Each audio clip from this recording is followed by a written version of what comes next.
Mula ngayon, maghanda ka, kapatid. Malapit na ang araw ng paghuhukom. Kaunti na lamang ang panahong natitira, kaya't magsisi ka na. Talikuran ang kasalanan. Iwanan mo na ang maling mga gawa. Huwag nang ipagpaliban ang pagsisisi. Linisin ang puso at lumapit sa Kanya.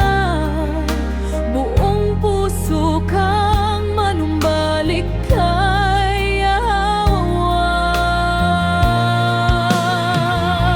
Hanapin mo ang tunay na pangalan ng iyong manlilikha na nagbigay ng buhay. Yahweh ang pangalan niya, iyong sandigan at pag-asa.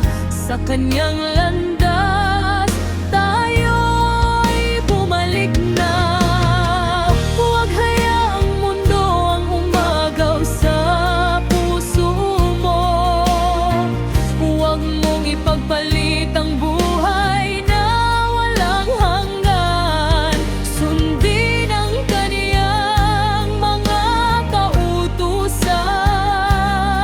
at lumakad sa landas ng katuwiran.